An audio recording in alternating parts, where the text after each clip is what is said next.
Praise the lord, హల్లెలూయా. ప్రియమైన సహోదరి సహోదరులారా, ప్రభు అయిన యేసు క్రీస్తు నామములో మీ అందరికీ శుభములు, వందనాలు. మనము ప్రతిరోజు చదువుకుంటున్న ర్యాపసోడీ ఆఫ్ రియాలిటీస్ పుస్తకం నుంచి ఇవాళటి భాగాన్ని మనము కలిసి ధ్యానించుకుందాం. క్రీస్తు దేవుని కుమారుడు, ఆయన మానవ విమోచకుడు. మత్తయి 16:16లో అందుకు సీమోను పేతురు, నీవు సజీవుడవగు దేవుని కుమారుడవైన క్రీస్తు అని చెప్పాను. క్రీస్తు అనే పేరు గురించి మనము ఒక విషయము అర్థం చేసుకోవాలి.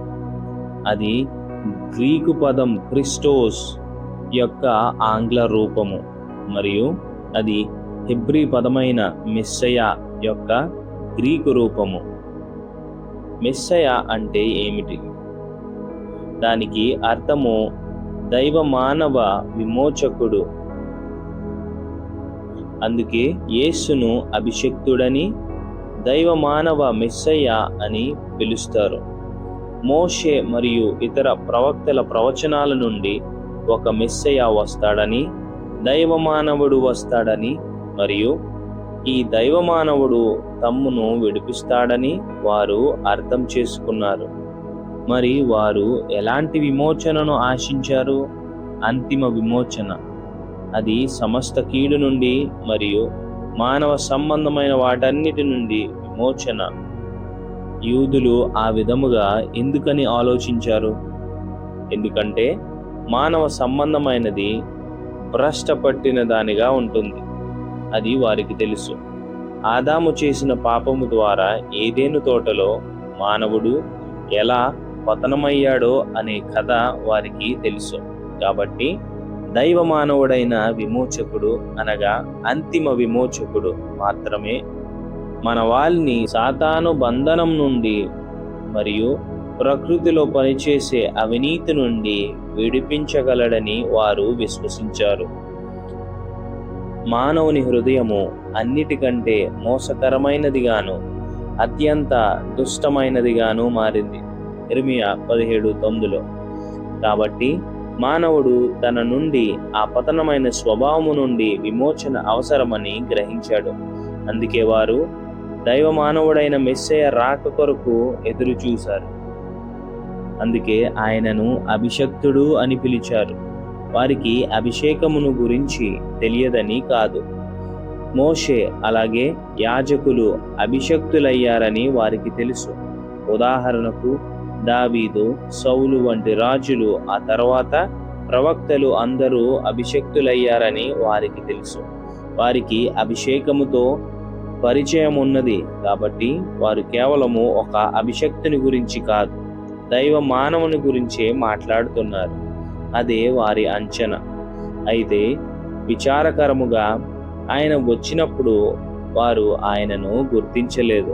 బైబిలు ఇలా చెబుతుంది, ఆయన తన స్వకీయుల యొద్దకు వచ్చెను, ఆయన స్వకీయులు ఆయనను అంగీకరింపలేదు. యోహాను 1:11. యేసు ఆ దైవ మానవుడు, ఆయనే క్రీస్తు. కేవలము అభిషక్తుడైన మనుష్యుడు మాత్రమే కాదు, అంతిమ విమోచనను తీసుకువచ్చినవాడు. సమస్త దుష్టత్వము మరియు పతనమైన మానవ స్వభావము నుండి ఆయనలో మీరు విడిపించబడ్డారు. మీరు ఒక నూతన జీవములోనికి తీసుకొని రాబడ్డారు. విడుదల పొందడానికి మీరు ప్రయత్నించడం లేదు, మీరు ఇప్పటికే విడుదల పొంది ఉన్నారు.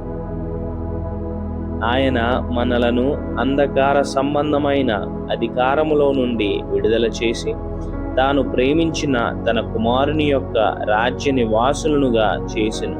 కొలసీలకు 1:13. మీరు పాత మానవ స్థితికి చెందినవారు కారు. దేవుడు మరియు మనుష్యుడిగా ఉండి విడిపించే క్రీస్తు కారణముగా మీరు ఒక నూతన సృష్టిగా ఉన్నారు.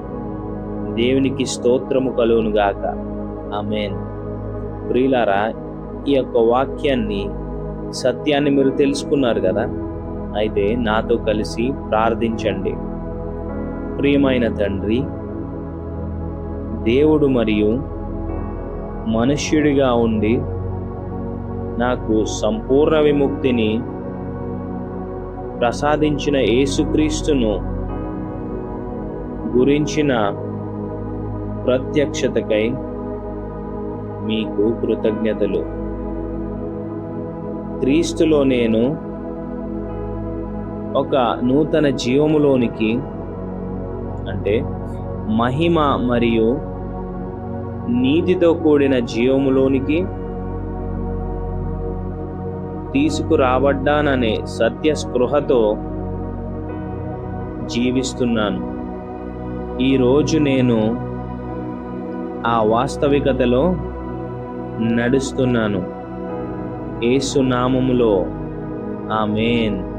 ప్రియులారా, మరింత అధ్యయనం కోసం ఈ వాక్యాలను చదవండి. యోహాను సువార్త 1:14, కీర్తనలు 37, 39 నుండి 40 వచనాలు, యెషయా 19వ అధ్యాయం 20వ వచనం. ప్రియులారా, మీరు ఈ యొక్క సత్యాన్ని తెలుసుకున్నారు కదా. దయచేసి ఈ వీడియోను మీ యొక్క స్నేహితులకు, మీ బంధువులకు మీరు పంచుకోగలిగితే పంచుకోండి. ఎందుకంటే దైవ వర్తమానం మనం పంచుకోవడం మీకే కాదు, అది ఇతరులకు కూడా ఆశీర్వాదకరముగా ఉన్నది. ప్రభు అయిన యేసుక్రీస్తుకే మహిమ, ఘనత, ప్రభావము కలుగును గాక. ఆమేన్.